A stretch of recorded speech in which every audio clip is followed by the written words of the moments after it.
Namaste, everybody. Are you all awake? It's Miss Smriti Zubin Irani in the house. She deserves a bigger round of applause and welcome. So let's just... Thank you very much for gracing Rising Bharat. We're talking about a Viksit Bharat at 2047. Smriti ji, I just want to read out something which has just come fresh off the coals, if I may say that. This is what is being said. In a time of high unemployment, rising prices, corruption and oppression, Rahul Gandhi is the only hope for 1.35 billion Indians dedicated to bringing justice to every corner of our country and is the only leader who can end this regime of fascism and dictatorship. Hashtag only hope Rahul Gandhi. This is by Mr. P. Chidambaram. Your thoughts, ma'am? I think the sniggers in the audience speak louder than any statement that I can give. But I also believe that the destiny of a nation cannot be decided by a man who is scared of being defeated in a meeting. So a leader is one who does not leave his fleet behind. The gentleman hashtagged is somebody that I had the privilege of contesting against in 2019. Victory and loss are a part of electoral politics. But what defines a leader is that if they have grit enough, courage enough to stand with their own beliefs amongst their own people. And I don't think somebody who escapes and is feared of being conquered electorally is somebody who can lead a nation to better prospects.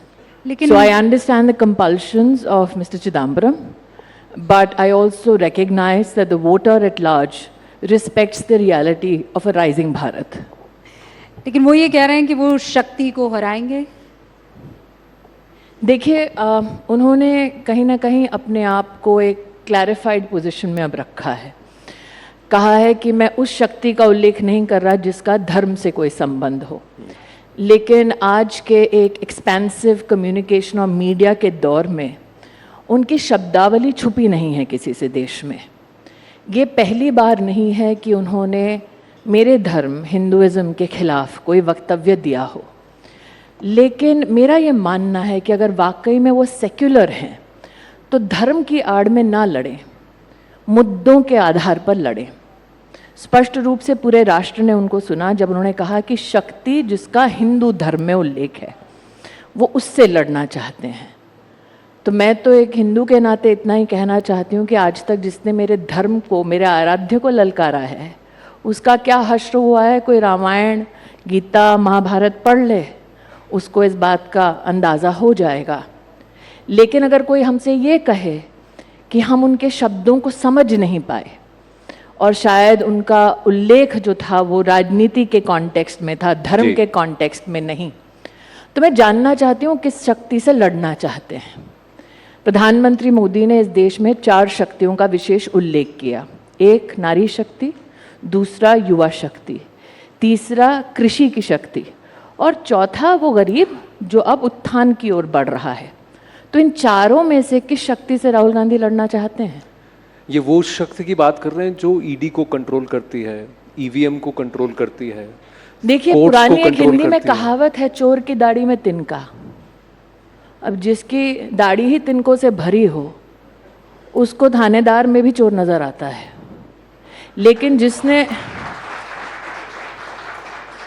चौकीदार शब्द के इस्तेमाल के लिए supreme court में माफ़ी मांग ली हो उसको ये फॉल्स ब्रवाडो शोभा नहीं देता। वो इलेक्टोरल बॉन्ड्स का जिक्र कर रहे हैं। वो ये कह रहे हैं कि बीजेपी उगाही पार्टी है। सीबीआई, अमित शाह जी ने एक स्पष्ट रूप से रुबिका जी कहा है सार्वजनिक मंच पर कि 303 सांसदों की पार्टी को इलेक्टोरल बॉन्ड्स के माध्यम से ट्रांसपेरेंटली बैंकिंग सिस्टम के माध्यम से 6000 करोड़ का बॉन्ड मिला। लेकिन जिनकी ताकत 200 की भी नहीं है स्पष्ट रूप से, उनको 14,000 करोड़ रुपया मिला। तो मेरा पलटवार ये है कि ऐसी कौन सी उगाही कत्ती राहुल गांधी छोड़ गए हैं कि उनके पास 14,000 करोड़ रुपया है।